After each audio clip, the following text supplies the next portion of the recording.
This is the 2025 Toyota RAV4 LE. Is it the perfect subcompact crossover for you? Hey everybody, it's Tom from Vehicle Visionary. I hope you're having a great day. I borrowed this RAV4 from my friends at Yoakum Toyota in Shreveport, Louisiana. If you want to know more, check out the link down in the description of the video.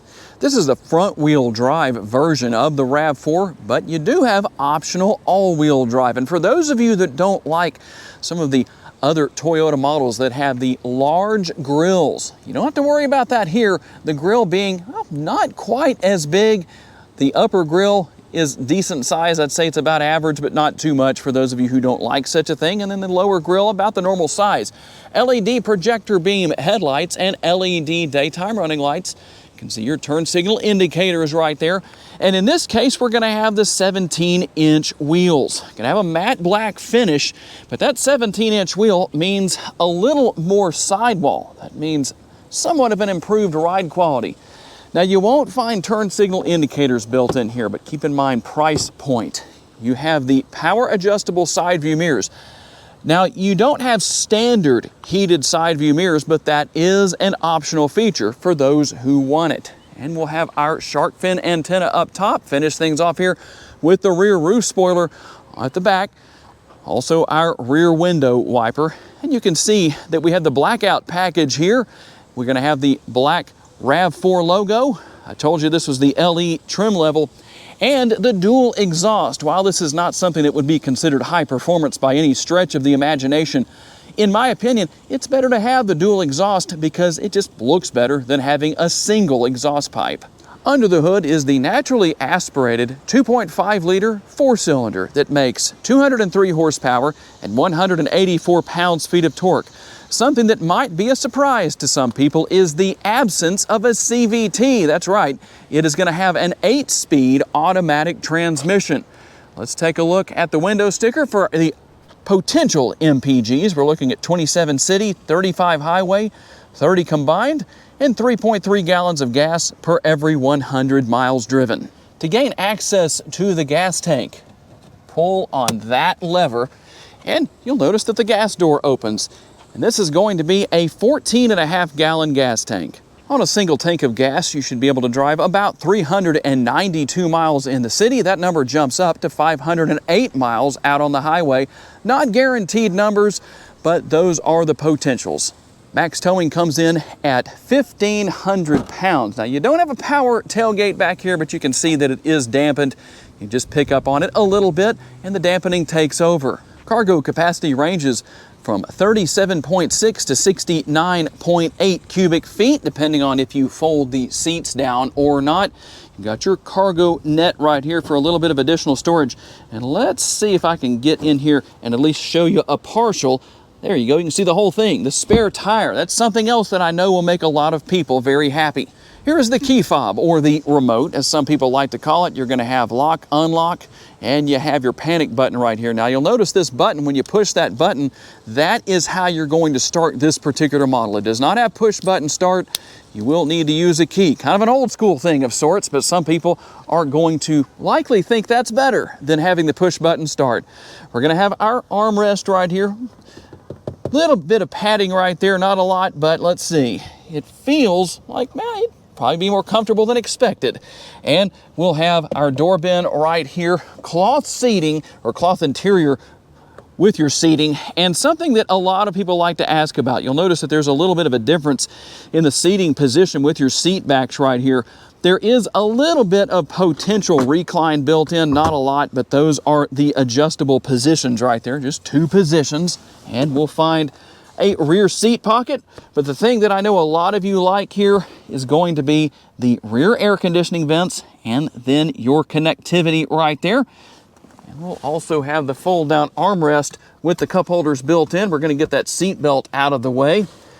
There's your fold down armrest with the cup holders built in.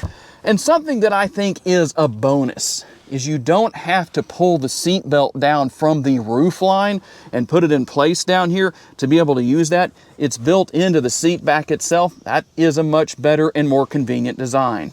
The sticker price is $34,077. Let's see what else you get for that price. I'm going to turn the fan speed down to hopefully make the audio quality as good as possible.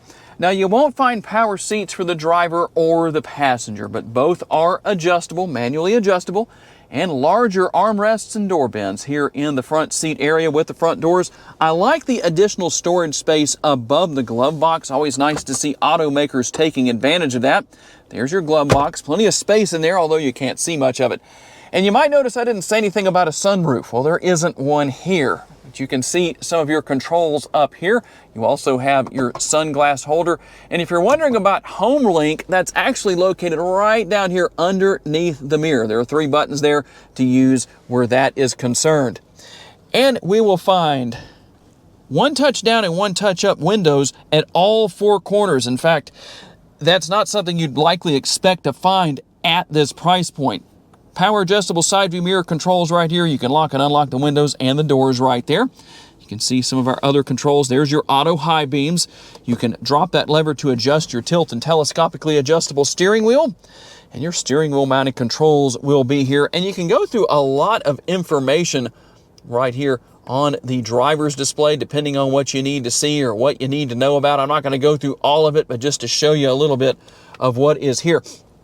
And something that might excite some people, again, going back to a little bit more of an old school look and feel, is the analog gauges. Always nice to see that. And something else, I know a lot of people ask me about this. They want to see their temperature gauge on the driver's display. A lot of vehicles not having that these days. That should make a lot of people happy too. Your control for your front and rear window wipers right here, and then over on the left-hand side, the control for your headlights and your turn signal indicators. I promise you, it's not difficult to use those when you're out driving around. And just as equally easy to use is the knob for the radio, turning that on and off and adjusting the volume. You'll have built-in navigation. You can make adjustments with what you're listening to. You can pair your smartphone. Go in here to vehicle just to show you a little bit of what's going on. If you need to know about your vehicle alerts, well, we don't see anything there, which is a good thing. No vehicle alerts. Trip information. A pretty common look across Toyota models. You don't have as big of a screen here. This is an 8-inch screen, but that's what you get. And we'll find that we have a backup camera, and only 1 camera view, but you know what? It's nice to have the camera here. At least there is one. A couple of different views where that is concerned, and you can change your trajectory lines, as you can see right there. We'll also have our single zone climate control. What do you think about that? Should it be dual zone instead of single zone? At this price point, I think this works just fine. And we'll find our auto stop start or idle stop right there. Traction control. We'll also find a 12-volt power outlet right down here. Open that up so you can see that, and a USB connection right there. No wireless charging pad in this case. We'll have your conventional shifter and your different driving modes here between normal, sport, and eco. We'll also find our cup holders right here and a reasonable amount of space within the center console. We'll also find 2 USB options right there. They could potentially be used for rear seat passengers. All right, here we go on our test drive. And from what I've experienced so far, you have a good ride quality here. I'm not going to tell you it's the smoothest thing out there, but you know what? It's not bad. It's not like driving a tank. It's not going to beat you to death. The driver's seat is comfortable, and there is a reasonable amount of adjustability built in here. While it's not power adjustable, you still have quite a bit built in between the driver's seat and the steering wheel that is tilt and telescopically adjustable. And everything is easy to get to from the driver's seat itself as far as the different controls here. I always like the fact of physical controls for the air conditioning. Typically on higher end vehicles is where you see a lot of that going away. Hopefully we don't see that anytime soon with something along these lines, with a Toyota RAV4 or whatever the case may be, competitors, that kind of thing. Just something that I know a lot of people are more so in favor of. And while this model is front wheel drive, for those of you that would like to buy a 25 RAV4, you do have all-wheel drive as an available option. That's something that I know is useful for a lot of you for a lot of different reasons. Now we'll see what happens here. I'm going to have to wait a minute to make this turn because we've got a little bit of traffic coming, and while I could probably jump out in front of them and have no trouble at all, we're going to wait just a minute. Now, I have been driving in normal mode. If you drive in sport mode, we're about to find out what the differences are. And we're gonna go ahead and go and see how it goes. I'm not in sport mode yet, but I'm about to be. So let's see what the difference is. You get a little bit of a difference. You can tell that there is a increase in pep, we'll say. Get up and go when you go into sport mode. And while nobody is buying the RAV4 to go out and blow anybody off the road, when you need to get up to speed, it will do it. It's not the fastest thing on the road, but it's also not the slowest. It will get there for you. But I think most people who are buying things like this, not all, are going to say, that's not a big deal for me. But if you want more horsepower, obviously there's other options out there, even other Toyota models you could consider that would give you a little more power. Easy to see out of, I like that.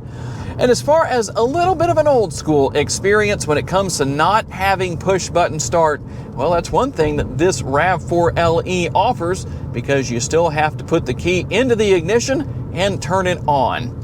And there it is, the 2025 Toyota RAV4 LE. Is it the perfect subcompact crossover for you? Tell me what you think down in the comments section. I'd like to say a special thanks to my friends at Yoakum Toyota for loaning me this RAV4 for the day so I could tell you all about it.